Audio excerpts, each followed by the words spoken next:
एक सरकारी विभाग में दो अधिकारी थे, राजेश और विमल।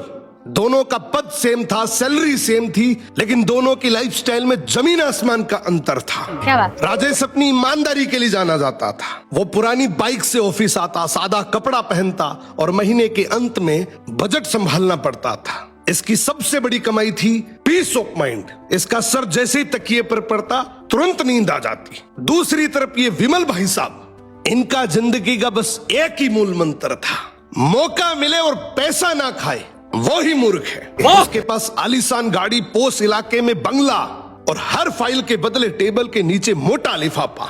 गरीबों की पेंशन, विधवाओं की सहायता, हर जगह उसने अपना हिस्सा काटा। विमल अक्सर राजेश का मजाक उड़ाया करता था।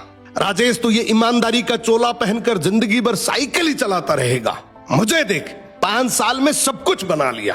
राजेश बस मुस्कुराकर कहता, मैं नींद कमाता हूं तो बिस्तर।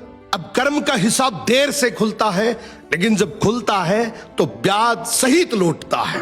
विमल के बेटे का जन्मदिन था, तोहफे में उसने बेटे को एक महंगी सुपर बाइक दी। वही बाइक जो रिश्वत के पैसों से खरीदी गई थी। उसी रात बेटा नशे में बाइक चला रहा था, भीषण एक्सीडेंट हुआ। विमल का फोन बजा, उसके होश उड़ गए। डॉक्टर बोला आपका बेटा कोमा में है, हालत गंभीर है, कई सर्जरी होगी, लाखों का खर्च आएगा। विमल चीख पड़ा, पैसे की चिंता मत करो, बस मेरे बेटे को बचा लो। उसने बेटे के इलाज में अपनी सारी काली कमाई लगा दी, महंगी दवाइयां, विदेशी डॉक्टर।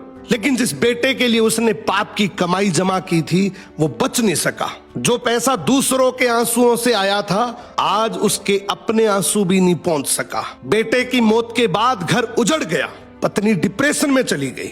विमल को दिल का दौरा पड़ा, बंगला फूटा, मकान बन गया। पैसा अब दवाई और वकीलों की फीस में जा रहा था। और एक दिन अचानक राजेश से मुलाकात हुई। विमल रोते हुए बोला, राजेश तू बिल्कुल सही था, मैंने जहर इकट्ठा किया था और उसी जहर ने मेरा घर जला दिया। भभकती आवाज में बोला, यार मैं अपने बेटे का कातिल हूं। जिंदगी में याद रखना, हराम की कमाई हराम के रास्ते से ही जाती है। ये रील टैग करो उस दोस्त को जो सरकारी कर्मचारी है। अगर वो ईमानदार है तो इस रील को देखने के बाद वो बहुत खुश होगा।